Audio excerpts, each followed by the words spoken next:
இவ இப்ப கால் பண்றா. சொல்லு சக்தி. எங்க போயிட்டு இருக்க வேலு? மார்க்கெட்டுக்கு தான். நீ மார்க்கெட்டுக்குலாம் போக வேண்டாம். நான் சொன்ன மாதிரி நேரா போலீஸ் ஸ்டேஷனுக்கு போய் ஒரு கம்ப்ளைண்ட் போடு. உன் கூட போலீஸையும் கூட்டிட்டு அந்த ஸ்பாட்டுக்கு போயிடு.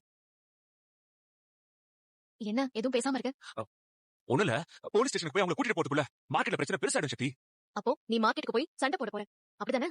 ஷோ, அப்படி இல்ல சக்தி. அப்பா சொல்லிட்டாரு. நான் உடனே மார்க்கெட்டுக்கு போகலனா அங்க ஏதாவது அசம்பாவிதம் நடந்துரும். அப்போ நான் சொல்றத கேட்க மாட்டேன். நீ சொல்றத நான் கேட்காம இருப்பேனா? நான் முதல்ல மார்க்கெட்டுக்கு போய் அங்க என்ன பிரச்சனை பாத்துட்டு அதுக்கப்புறமா அங்க இருந்து நான் போலீஸ்க்கு தகவல் சொல்றேன். போதுமா? இங்க பாரு வேலு, நான் சொல்றத கேட்காம நீ மார்க்கெட்டுக்கு போய் சண்டை போட்டு அங்க ஏதாவது பிரச்சனை ஆயிடுச்சுன்னா அதுக்கப்புறம் நான் உன்கிட்ட பேசவே மாட்டேன்.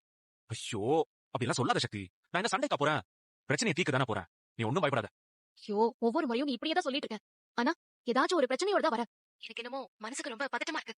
எனக்கு நீ இப்ப அங்க போறது நல்லது இல்லன்னு தோணுது. நான் சொல்றத கொஞ்சம் ஒழுங்கா கேளு. நான் சண்டைக்கே போக மாட்டேன். போதுமா? இந்த தடவை நீ சண்டைன்னு போய் ஏதாவது பிரச்சனை வந்துச்சுன்னா அதுக்கப்புறம் நான் உன்னை மன்னிக்கவே மாட்டேன். நீ ஒண்ணும் பயப்படாத சக்தி. எந்த பிரச்சனையும் வராம நான் பாத்துக்கிறேன். சரியா?